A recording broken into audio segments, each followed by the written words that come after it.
জন্ম হতদরিদ্র এক পরিবারে, কিন্তু চোখে স্বপ্ন আর মেধা যেন দরিদ্রতাকেই হার মানিয়ে দিয়েছে।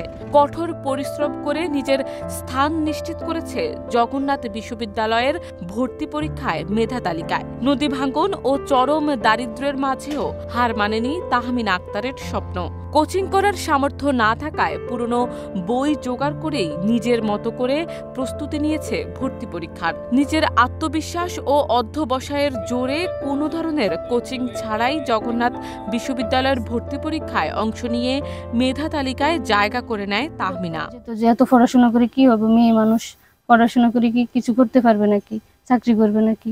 বিয়ে দিয়ে দিলেই তো হয়। তারপরও আমি চেষ্টা করছি। আমার বড় বোন যে আছে ও অনেক সাপোর্ট করছে। আমার বলতো যে তুই পড়াশোনা করে যদি কিছু করতে পারোস ওইটা তোর জন্যই, তোর জীবনে ওটা কাজে আসবে, আমাদের কিছু না। ভাবতাম যে কেউ সাপোর্ট না করলেও অল্প কয়েকজন আছে যারা আমাকে অনেক বেশি সাপোর্ট করতো, অনেক বেশি সাহস দিত। এভাবেই আমি পড়াশোনাটা কন্টিনিউ করছি।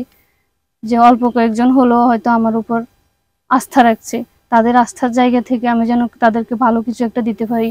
যেমন আমার বড় বোন, আমার মা, আমার কলেজ স্যাররা অনেক আশা করতো আমার উপর যে তুমি ভালো কিছু করতে পারবা।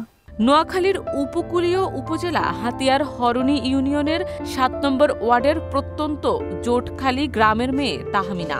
তার বাবা কামাল উদ্দিন একজন দিনমজুর, নানা ধরনের খেটে খাওয়া কাজ করে কোনোভাবে সংসার চালান। মা রাবেয়া খাতুন গৃহিণী। সংসারে রয়েছে আরও ৪ ভাই বোন। এই সংগ্রামী পরিবার থেকেই উঠে আসা তাহমিনার স্বপ্নের পথ চলা কখনো থেমে থাকেনি। তাহমিনা যতদিন আমাদের কলেজে ছিল ততদিন আমরা আমাদের দিক থেকে সর্বোচ্চটুকু সহযোগিতা করার চেষ্টা করেছি।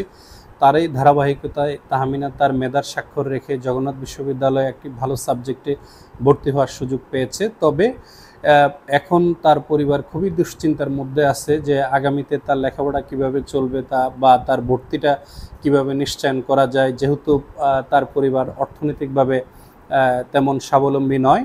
তবে তাহমিনার মধ্যে আমরা যতটুকু উচ্ছ্বাস, তার মেধা, তার আগ্রহ দেখেছি, আমরা বিশ্বাস করি আমরা যদি সকলের সহযোগিতা করতে পারি তাহমিনা একদিন বাংলাদেশে সুপ্রতিষ্ঠিত হবে এবং তার মেধার ভালো স্বাক্ষর রাখবে।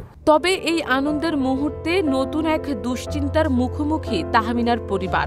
ঢাকায় গিয়ে বিশ্ববিদ্যালয়ে পড়ার খরচ কিভাবে চালানো হবে তা নিয়েই এখন যেন তাদের বড় দুশ্চিন্তা।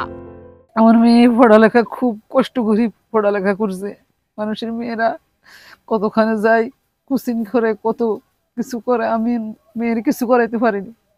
আমি এটা নিয়ে খুব দুঃখিত। আর আল্লাহ এখন মেয়ের কিভাবে যেন এখানে চান্স পাইছে এটাও আমি জানি না, আল্লাহ ছাড়া। জগন্নাথ বিশ্ববিদ্যালয়ে চান্স পাওয়া তাহমিনার জন্য গর্বের হলেও তার পরিবারের জন্য তা এখন এক নতুন দুশ্চিন্তার নাম। যদি উপযুক্ত সহায়তা পায় এবং পড়াশোনা চালিয়ে যেতে পারে, তাহমিনা ভবিষ্যতে দেশ ও সমাজের জন্য এক মূল্যবান সম্পদে পরিণত হবে।